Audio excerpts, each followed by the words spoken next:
Joining me now is the owner of 559 Fights. He is also the director of fighter development at Iridium Sports. It is Jeremy Luchau on the show. Jeremy, how are you? Good, good. Thanks for having me. I appreciate it. It's great to talk to you. And I know you have your next event coming up. It's June the 14th. Before we dive into all of that, which is a great card, by the way, I just want to kind of start from the beginning and ask, how you got your start in combat sports. I know you've been in the game for a really long time now. So can you just kind of tell me how you fell in love with it and how you got started? Yeah, I started out as a journalist. I was a sports reporter for a newspaper, and I did this project where I trained in mixed martial arts and wrote a biweekly column about my journey to fight in MMA. I had no mixed martial arts background, no wrestling background, anything like that. So it's kind of just a sports journalist, kind of just trying to do something different.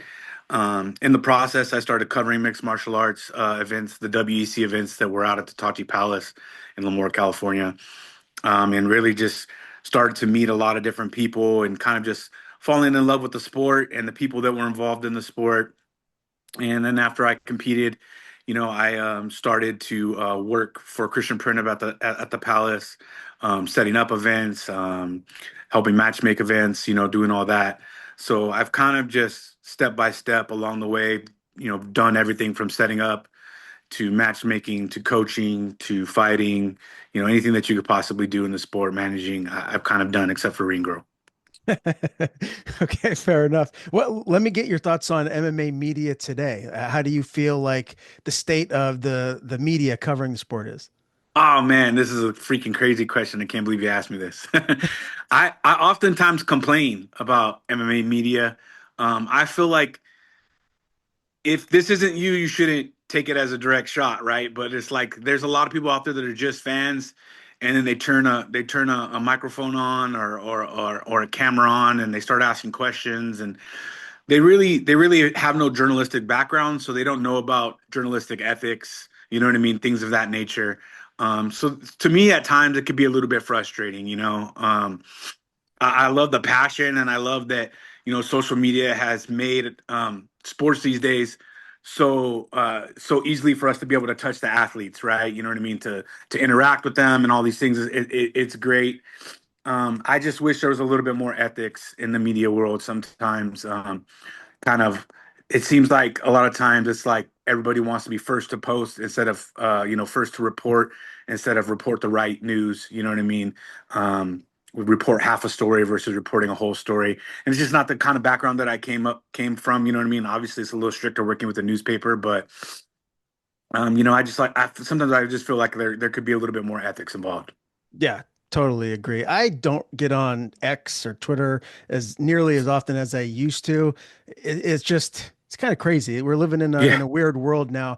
Do you think we'll ever get to a point like with MMA specifically that it seems like media is with like the NBA or the NFL? Like, yeah, everyone can have social media and they can say whatever they want, have their little podcast or whatnot, but it seems to be a difference, right? From the MMA world versus those big four sports.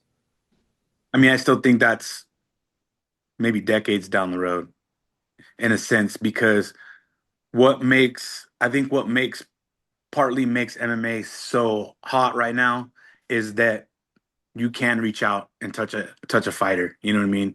Um, you can see these guys in places that you normally wouldn't see, maybe an NFL guy, an NBA guy, and I think that's kind of what makes the sport kind of great, right? Like the fans really love how they're able to interact with the athletes and do those things. So um, I still think it's a ways away, but I think this is needed right now for the sport to continue to grow to a platform where it can be maybe a lot more strict and a lot more stringent with the reporting and things of that nature. Um, some small tweaks I think help, you know what I mean? But overall, I'm not against it per se, you know what I mean? I think it does help give us that difference, you know what I mean? We don't want to be like the NBA, we don't want to be like the NFL, you know what I mean? Obviously, we want to get to a place where we can have that type of money so that the guys can get paid that type of money, but at the same time, I kind of like that. You can go to 559 Fights this weekend and see Brandon Moreno and Alexa Grasso and Raul Rosas Jr., stuff like that. Yeah, no doubt about it. And again, that's June 14th. This is your 114th event, if I'm not mistaken. Tell me, like, did you envision when you first started that you're going to be where you're at now? Because I know you guys are like a premier regional promotion, and this is like your first pro card, right? Like, so you guys are Yeah. growing and it's really picking up a lot of momentum. Yeah, so like I'm really heavy into development. Like that's my thing is I want to help guys and gals in the sport. I also want to help other managers and I want to help other media members and I want to teach promoters how to do things and matchmakers so I'm really really heavy into development. So when I started this, you know what I mean, it was because there was a need for development in the Central Valley as far as athletes because Taji Palace fights at that time was kind of like the LFA is of today, right? Where it was the show that everybody went to get to the show. So there wasn't a whole lot of room for the local kids to get on those fight cards and compete at a level in which they could win, you know? So we created something different so that we could start getting those guys ready to make that jump to the next level. And it's taken me some time to do a pro show more so than anything else because I just wanted to do it the right way, and I wasn't in a hurry to be something that I wasn't, you know what I mean? I enjoy doing the amateur level shows. I enjoy teaching these guys what it takes to be at the next level. So I was never in a hurry and I just wanted to wait for the right strategic partnerships to come along and Eagle Mountain Casino turned out to be that for us, and have done a really good job in supporting us and supporting the athletes and showing that they want to be a part of mixed martial arts it's been a great partnership and they're doing a lot of good things to help us educate these athletes and help us provide a platform for them to get to the next level. And so, what's the connection that Brandon Moreno and Alexa Grasso is going to have? And will they be back maybe in the future as well? Yeah, so for me, I wanted to bring some of the elite athletes that we manage at Iridium to these events, so that the guys that are on the regional scene could A, talk to them, you know what I mean? B, see how these athletes carry themselves so that they understand, hey, this is what it takes to get to the next level. Sometimes I think it's hard for people to get to the next level because they're just constantly looking at maybe a Connor or John Jones, you know what I mean, and thinking that's what the only way there is to get there. You know what I mean? And you see the Brandon Morenos and Alexa Grassos took different paths to get there. You know what I mean? Very humble. You know what I mean? Very hardworking. They're pleasures to be around, and those are the athletes that we kind of want to work with. So I think having them around these regional athletes kind of helps them see that hey, like okay, Jeremy's been explaining this to us for years, and we really haven't been able to see that product. You know what I mean? And now they're going to be able to see, like, this is how Brandon Moreno carries himself in a setting like this. Okay, yeah, maybe this is how I should carry myself. You know what I mean? So I can do the same thing at the next level. It's very cool and stacked card. I was looking at the whole lineup. Main event is Nick Maximoff and Henderson Ferreira. I don't know as much about Ferreira, but obviously I know Maximoff. He was with Iridium for a while, fought in the UFC. Now he's on a win streak, trying to get back there. What are we going to see in this main event? I think that Maximov's a former 559 fights champion as an amateur. You know what I mean? So it was really cool to be able to bring someone like that and have him headline the show. First and foremost. So there was already some synergy there. You know what I mean with the promotion. And then these are two of the best middleweight prospects on the West Coast right now. Bigger records, you know what I mean, and they're both chomping at the bit to try to get back to the UFC. And I think just giving these guys this platform for them to perform is really going to be exciting. It's a great fight locally for the guys, and I think being able to see this is what the caliber of fighter that gets to the UFC, right? Being able to show the region that. Do you expect the winner of this fight to be in the UFC next? I think they can, definitely got they're close. You know what I mean? They're definitely going to be on the radar of getting there sooner than later. You know what I mean? I think middleweights and 205ers and heavyweights, you know what I mean? Those guys, you know what I mean? They're always of need for the UFC. So, Maximov coming out and then getting some wins now, I think is definitely good for him in his career and we'll see what these guys do. But I mean, they're definitely going to be close and on the radar for sure. Billy Brand is taking on Cesar Hernandez. What are we going to see in that matchup? Billy took a tough loss on his first fight outside of the contenders, and I think it was kind of a wake up call for him. You know what I mean? So I'm looking forward to seeing kind of a retooled, reinvigorated Billy. You know what I mean? And Cesar Hernandez is a guy out of the Bay Area who's fought a lot amateurs and pro fights in that area. So I'm expecting a good stand-up fight from these guys. You know what I mean? An exciting war, and same thing as the main event. You know what I mean? These are guys that you're gonna see fighting on Saturday night soon. You know what I mean? They obviously both got a couple, 2, 3, 4 fights. You know what I mean? They got to come out here and handle before they get there. But it's kind of the rebirth of their careers in a sense. Are there any other matchups on this card that you want to highlight that you feel like maybe could steal the show, be a fight of the night candidate?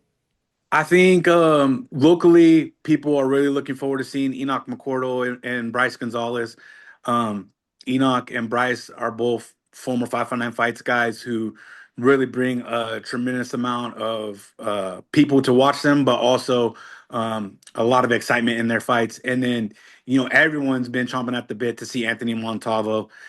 He's a Arizona State wrestler, wrestled at Oklahoma State as well. He's a big name locally in the community. He was a multiple time state champion wrestler, wrestled for one of the best wrestling programs in the country. And just, I think, he's someone that everybody's coming out to watch as well.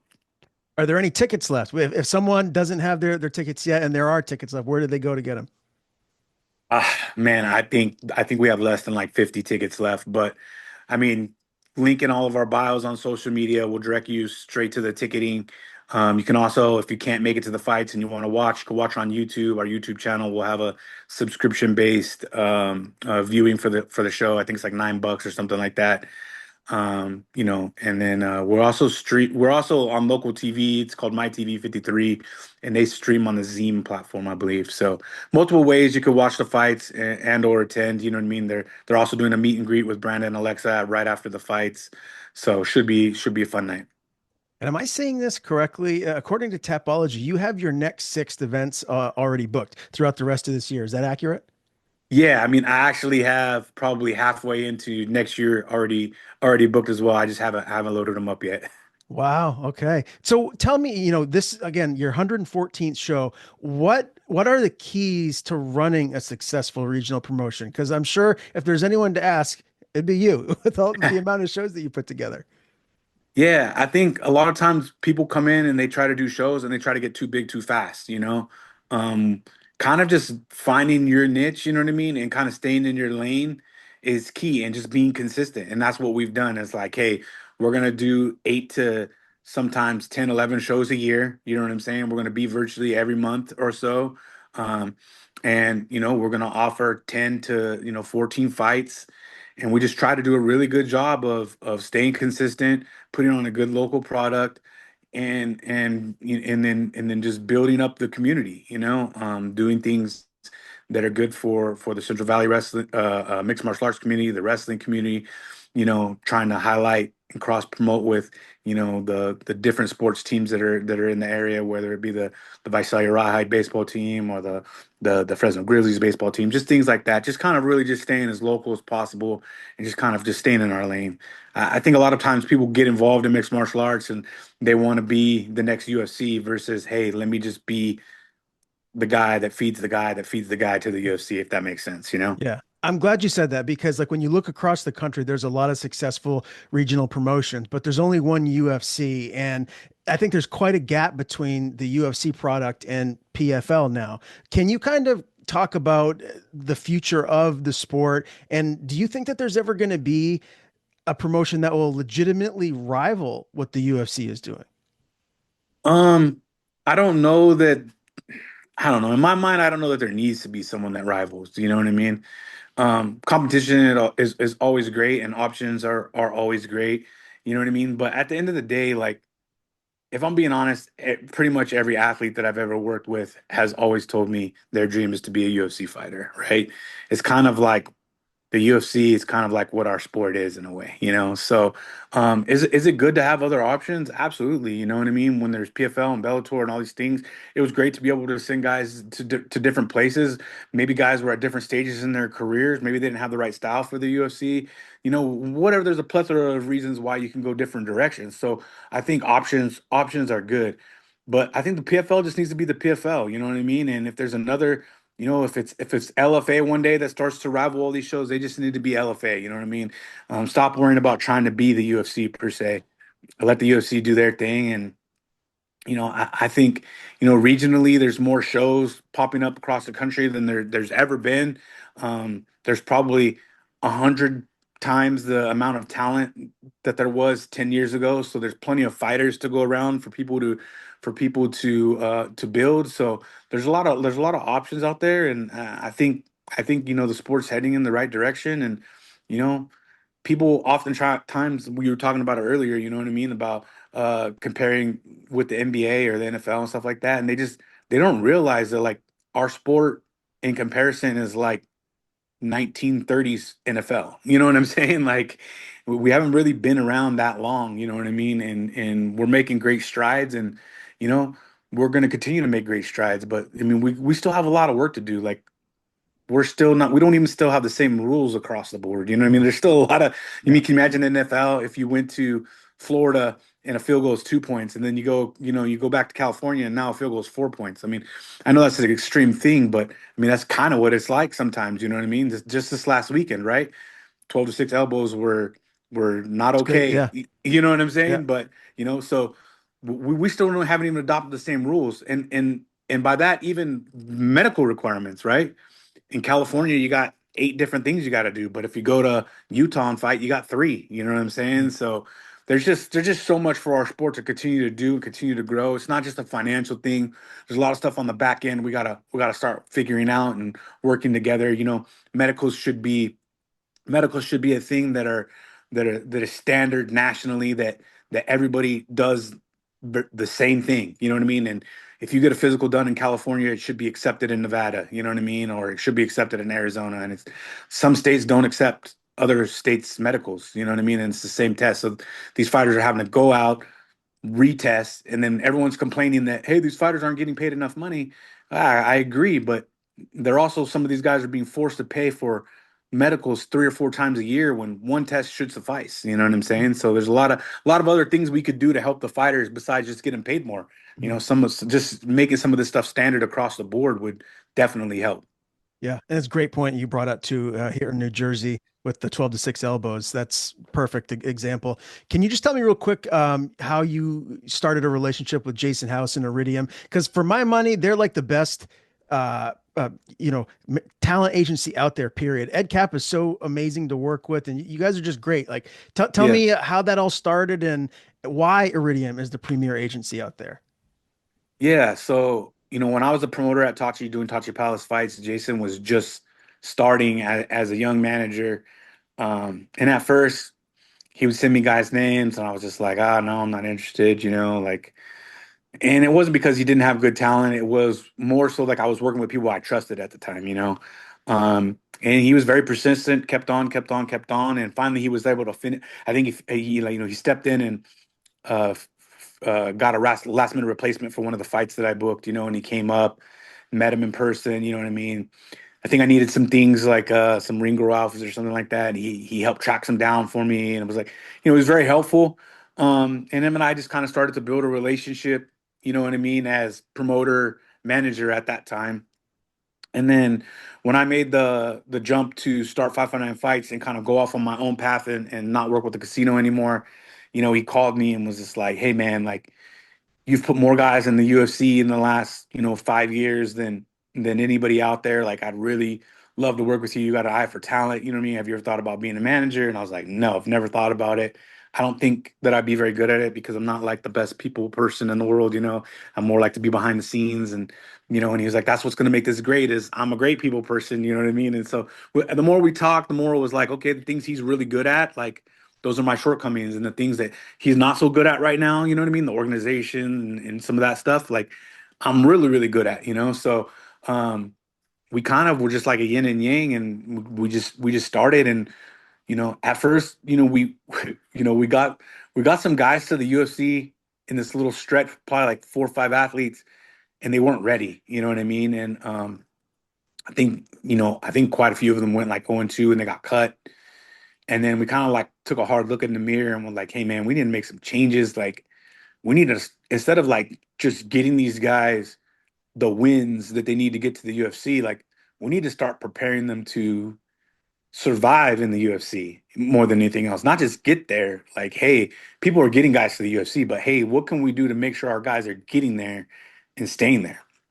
We changed the whole model, and we just started developing guys. We started having our guys fight little tougher fights, really taking a hard look at matchups and finding deficiencies in our athletes. And I use this example a lot, is that like you'll hear that like guys don't want to fight wrestlers, right? Like, oh, I don't want to fight a wrestler. He's a wrestler. He's gonna hold me down.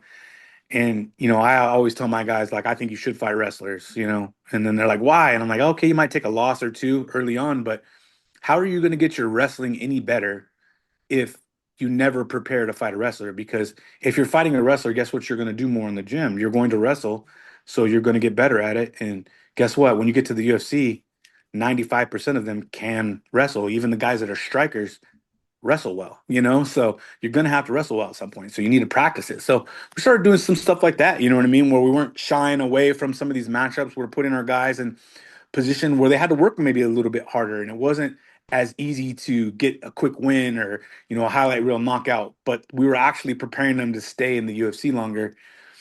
And then COVID hit, and Jason just had this really good idea, like, hey man, let's get let's get an Airbnb in Vegas. We got this giant Airbnb with 3 stories, and we would just look at the cards and we'd be like, okay, there's 335 fights on this one and 245 fights. All right, let's fly in 235ers and 245ers, make sure they're all licensed. And we just sat there and waited. And then COVID would pop on someone and be like, hey, we got a licensed 35 right here, ready to go on a win streak. You want to take them? And that's how we just started getting guys in. And I think we just, it was Jason's brilliance, I guess, per se, that like we were just stayed way ahead of the curve, and we had guys ready. We probably had 30, 40 guys live with us that summer, that first summer of COVID when they started the fights back up. And I want to say we probably got 20, 30 guys into the UFC that year.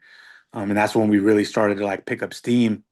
And I feel like, the UFC just started to notice that we were on top of things. Like we would get paperwork done faster than anybody else. You know, we would answer emails faster than anyone else. We would make sure our guys signed everything faster than anybody else. Their medicals were done, passports were ready. All these intangible things that no one ever thinks is important are like super important. Yeah. You guys had your very own tough house right in Vegas. Yeah, exactly. And Jeremy, what would be like the perfect scenario for you guys moving forward? Like if I could give you a little crystal ball and you could, kind of line out like what it is that you want to accomplish before you retire down the line. Like what is it that you want to get done and do here as, you move forward in your career?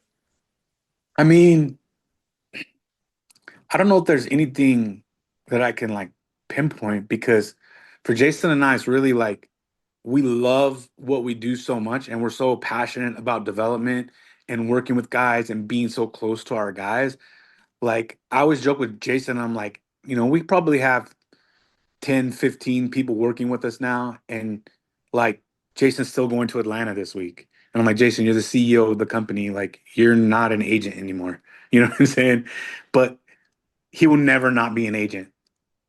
As much as I want him to stay home and run the company, like he's gonna be out there with the guys, sleeping on floors, doing whatever he can, cutting weight with them, getting them their meals.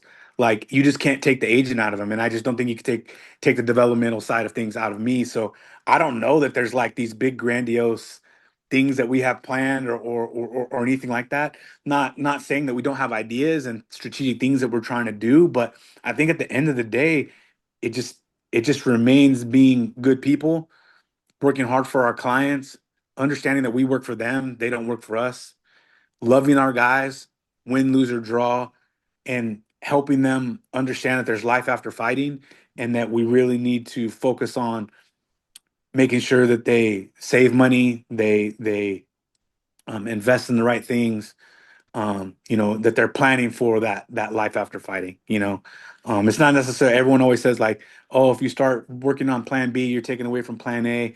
And it's really like, no, plan A is fighting, but eventually fighting is going to go away. So we need to make sure that we have a plan for when that time comes. Great answer. Jeremy, I really appreciate your time today. It's a pleasure to interview you here for the first time. Hopefully, we can catch up again down the line, whenever that may be. Before we do get out of here today, though, if there's anything that you want to plug before we sign off, just anything you want to say, the floor is yours.